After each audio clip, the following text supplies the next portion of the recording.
Okay, so now I'm going to review two other films which, one a sequel, one a prequel, from a film that I've recently reviewed, the film being the Texas Chainsaw Massacre. Now, last time I didn't say this, but after watching the sequel and the prequel, I'm going to have to say that Leatherface is probably my favourite horror villain for the fact that he is human. I mean, look at what happened. I'll explain what happened to him in the Texas Chainsaw.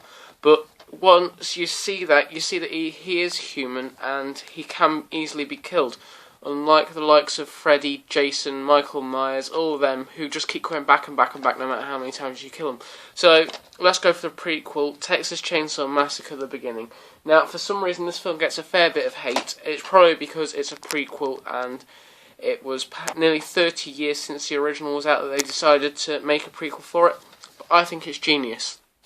The cast is pretty good and quite convincing, and Leatherface's family are as disgusting as and manky looking as you would expect them to be, which makes it more realistic.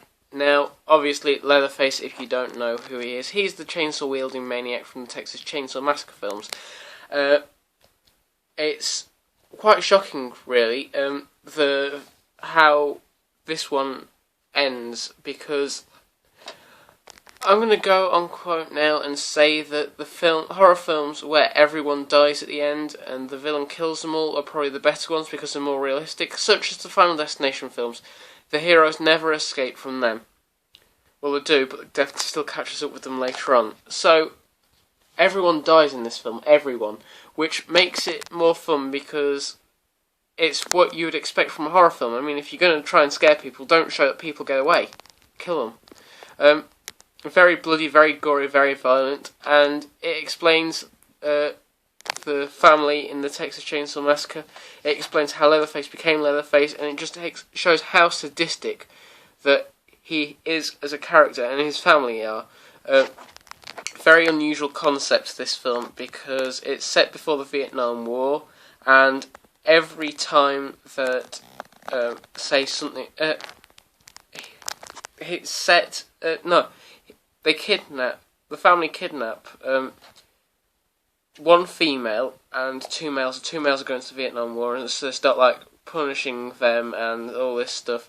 But one of the females still escapes and tries to get help, and everyone ends up dying. I'll say heroes, even though they're not really heroes, ends up dying.